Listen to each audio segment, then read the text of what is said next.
to the 3-episode limited edition Pods Heal Heals podcast. I'm Diane Ashcroft. You might know me as the Potty Purple Pod because I'm a bit bonkers and I love purple. And I'm a podiatrist. So why am I talking to the 3 guests I've selected? Ian Sadler, Andrew Ayres and Ben Lumley. They were the 3 expert podiatrists that helped me and 120 other podiatry colleagues get a better understanding of plantarfasciitis, heel pain and how to treat it at the 2 training events that they held in 2018. At those events they focused on the best practice modalities that we should be using in treating plantarfasciitis and heel pain, all backed up by research and data. In February 2019, a bunch of us from that training collaborated on an awareness campaign which we called Pods Heal Heals. It was a great success in achieving our goal in helping people understand more about the heel pain and plantarfasciitis that they thought they had and what they could do about it. We're running another Pods Heal Heals awareness campaign in 2020, and that's why I wanted to talk to these 3 key podiatrists for this podcast. Hope you enjoy it, and I hope it helps you understand heel pain and plantarfasciitis better. Let's talk to my first guest, Ian Sadler. Firstly, I'm just pleased I haven't got to say potty purple podiatry. I'm a podiatrist by profession. I specialise in musculoskeletal podiatry. My background, I've got 22 years now of medical experience, started in the medics working with the paratroopers and other elite forces, came across lots of musculoskeletal injuries there, although it wasn't my primary job. So subsequently went on to study podiatry, which is medicine as it pertains to the lower limb, and found I was good at the biomechanics side of things. So I've specialised in that. I've worked in the industry as an orthotic consultant, helped build biomechanics labs for people, things like that. And for the last 15 years, I've been running a clinic in Norwich, which specialises just in musculoskeletal injuries, of which heel pain is one of the things we see most frequently. So it's associated with lots of other conditions, and we tend to see the ones that haven't gone by conventional means, shall we say. Okay, so suffice it to say you've got a lot of experience over all those years of dealing with multiple varieties of heel pain. Yeah, and there are a lot of varieties of heel pain. We deal with all sorts of different heel pains. They commonly get sort of lumped together under the title plantarfasciitis, although that is a specific condition, and there are 40, and in some studies 50 plus differential diagnosis, so other conditions which are commonly called plantarfasciitis that actually aren't. So we see various different states of various different injuries, and also in various different people. So it's the person who has the injury rather than just the injury alone that we're trying to treat, really. Okay then, Ian, so you are a musculoskeletal focused podiatrist, and of the people that come and see you with, say, a self, or I'm going to call it a Google diagnosis of plantarfasciitis, what percentage of them truly are by the time you fully diagnose them after seeing them for an assessment? Well, I think probably the best way I can answer that question is with an example. We do some drop-in sessions with a local sports facility for people who have plantar fasciitis. So we use the word plantar fasciitis, and the people come along there have either been diagnosed somewhere with plantar fasciitis or themselves, like say via Google or other fact sheets, etc. And of those, we found at least 50% of them actually had an Achilles injury, or it wasn't even what we would commonly mistake for plantar fasciitis. So it does seem to be the overriding sort of word that's used for heel pain rather than it being a specific condition. So it's probably, as a guesstimate, it would be under 40% of the conditions that finally get to my desk as that have been diagnosed plantar fasciitis that turn out to actually be that. So, in other words, 60% of the heel pain cases that come across your threshold are not plantar fasciitis, but they walk in thinking that they are. Yeah, they follow the typical hurts first thing in the morning, gets a little bit easier as the day passes, sit down for a bit, stand up, hurts again. So that's the common words that you listen to, type into Google, that's what comes back as plantar fasciitis. But to be fair, I very quickly learned in my podiatry career that pretty much most foot pains do that. So if you stand on them when you first get out of bed, if you stand on it, it hurts. It tends to ease off a bit as you either get distracted or your body gives you some endorphins or whatever to get used to the pain, and then it comes back later on in the day. So yeah, it's so easy if that's your main diagnostic tool to confligate or push all foot conditions even into plantar fasciitis, let alone just the heel ones. Okay then, Ian, what I'd like to ask you is, given you've got such a plethora of years of experience in treating heel pain, I'm sure you've had a wide variety of cases that have challenged you in that regard. So I'd like you to tell us about the most challenging case of heel pain that you've helped to resolve. So I think challenging is probably the context of the heel pain. So I think it's often quite challenging to treat in a very active person. So if you've got somebody who likes doing a lot of gym sessions and things like that, and it's not that those are bad in and of themselves, but the plantar fascia, if we're talking about true plantar fasciitis, takes a lot of stress and strain in your daily activities. So if you have an injured one and then you jump around on it, you're more likely to keep that injured for a while. So trying to manage a condition to recovery while somebody is still trying to operate at the level that they wish to. So when I've worked with elite sports, so professional football teams, cricket teams, things like that, those are probably some of the most challenging ones to deal with. And it's not necessarily because the condition is bad or the worst, it's the environment that you're trying to deal with it in. So you end up having to chuck more things at it, more treatment options at it. You've got to manage the damage that's being caused on a basis, and also the pain that the poor sports person is in as they're trying to perform to their best. It's a frustrating, experience for that sports person as well.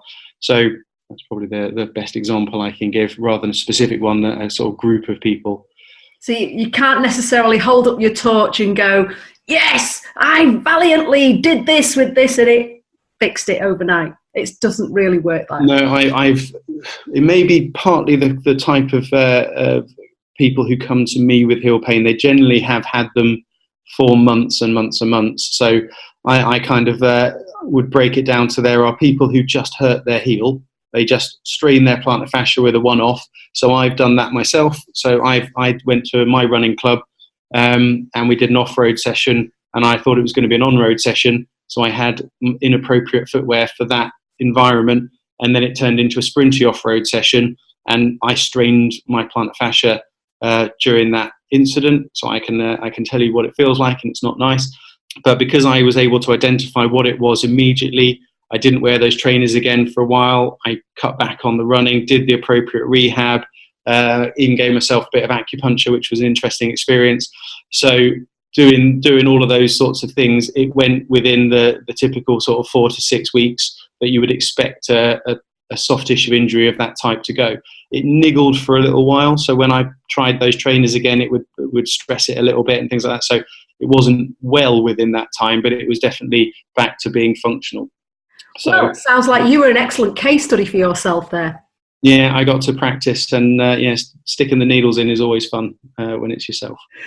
Okay then, Ian, talking about heel pain then, and obviously you've been dealing with it for so many years, as we've talked about. So what for you is the thing that you love about treating heel pain? I think it's helping people out of the hell that is years of suffering with heel pain. So there was a survey done, and a lot of the words that people use are hell, depressing, frustrating, and they're words we hear in clinic every day. So it's probably there's probably 2 days go by without a heel pain of some description coming across my clinic facility, and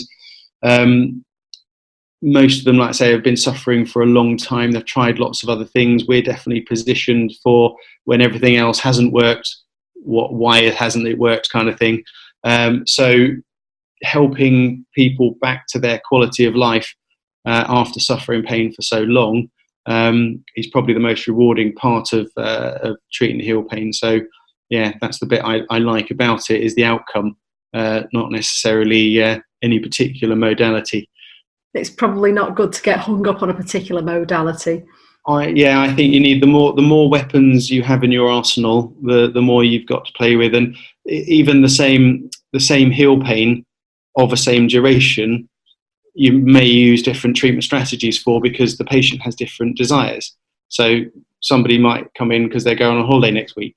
So I did have a lady not that long ago who had booked a holiday of a lifetime to go to walk Great Wall of China, and they had been suffering heel pain on and off, been trying various different things on and off for probably 6 years or so. So it had been going on and off, and nothing had really fixed it, and they'd kind of given up. And she booked in claiming to be an emergency patient because she was going to the Great Wall of China in like 3 weeks' time, and this was her last-ditch attempt to have that holiday of a lifetime. She was going to go on it anyway.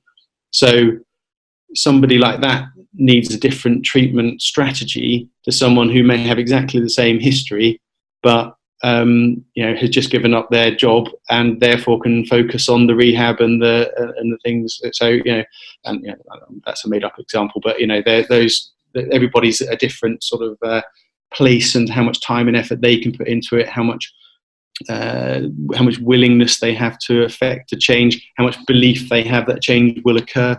If you've had it for 6 years, you're kind of used to it being there, aren't you? So it's having conversations about creating the belief that something can be done. So appear incredible, that's always fun.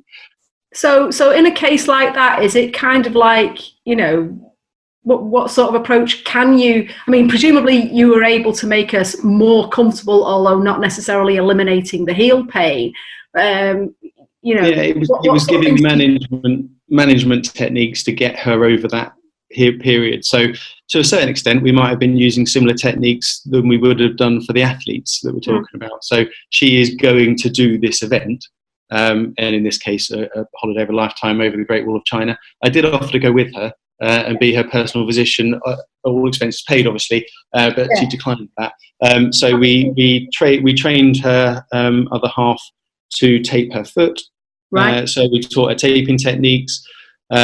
We gave some temporary redistribution type insoles, so they weren't necessarily biomechanically the most appropriate, but they just took the load off a little bit. Yeah. We suggested that she swapped footwear about so she wasn't continually putting stress in the same way on the fascia. We use some of the commonly Googleable, if that's a word, techniques that you can relieve it. So rolling something underneath the arch of the foot, some stretches and things like that. So they're not necessarily going to fix the problem, but they will relieve it a little bit. And ultimately, that was her main aim. But that did also create a credibility and a trust that something could be done about it. So she was a much more willing volunteer when she came back. Excellent. Was there a happy ending to that story? Yeah, I think that was long enough ago that I can say there was a happy ending. None of these things are going to get better that quickly, but I think she's due in for her last review in maybe a few weeks' time. So hopefully that ends up being a happy ending. I like it when the last appointment feels a bit like a waste of time, when they come in and go, "Yep, it's all fine," and we go, "Yep, it's all fine. See you later." That's kind of a nice last appointment. Well, going to the polar opposite of what you love about treating heel pain, then, what do you hate about treating heel pain? You must have some nightmares to do with it. Again, I think it's probably just how many are misdiagnosed. How many people spend years doing what, just because. So if something worked for your heel pain, you're likely to sell that idea to somebody else that it's the right solution to heel pain. So I think probably the most frustrating thing is when people have thrown good money after bad, good time after bad, trying to address that heel pain, and it's not even a plantar fasciitis. So they're doing all the right things, but for the wrong condition. So getting that diagnosis is key. Yeah, that would probably be the best thing, is working out what is actually wrong with your foot, and then what is the mechanism of injury. So that was a real lesson from the army, was mechanism of injury is key. Knowing how they did it often will give you a good clue as to what they did. Well, I mean, we know a lot of people do, you're talking about Googleable things. We've just invented the new word. I love that. Copyright. And we also know that you were a fundamental driver in putting together the team that brought about the original Pods Heal Heals campaign that ran in 2019. And you're also one of the key drivers of that again this year. So in the light of all the experiences that you've had, both as a clinician and as across the profession with other professionals, apart from seeing a podiatrist, what would your singular piece of advice be to somebody currently suffering heel pain who's probably Googling it? I would probably say if the things that Google offers you don't work or you don't see a change within 4 to 6 weeks, then it's time to start trying to work out what that actually is. Because the most likely thing is you've just injured it and it will get a bit better, and the stuff on Google will help. It's not on there for no reason. So for most people, they'll probably find that's how it works. But if after 6 weeks or so it's not getting any better, it keeps getting worse, or you can make it go away and it comes back again, that's when you really need to be working out what it is. Don't just keep chucking the same stuff at the same problem, and don't hope it's not that. The earlier you get it sorted, the sooner it will go. And that's not specifically for plantar fasciitis, but for a lot of the musculoskeletal injuries you could have. If you let it get to a more chronic state, it's longer to get it better, and your body's also been compensating for it for some time. So you've got to unlearn perhaps those compensations or do work to undo those sort of muscle imbalances and things that may have occurred. But because I know this is going out to a joint audience of sufferers and podiatrists, so I'd probably say for the podiatrist, don't be afraid to give it a go, because you've got a lot of knowledge to treat that condition, and everybody can do the rehab in their clinic. Everybody can give that advice. If you find it's beyond what you think it is, or if you find it's something else, refer to another podiatrist. Refer for scans, things like that. So yeah, take those referrals and find out what you think it is. Fantastic. Thanks for joining me today then, Ian, and talking about the Pods Heal Heals 2020 podcast campaign. And let's hope we can help some more people with heel pain recover before they have a 6-year journey of discovery of a diagnosis. Lovely. Thanks, Dan. You're welcome. Bye for now.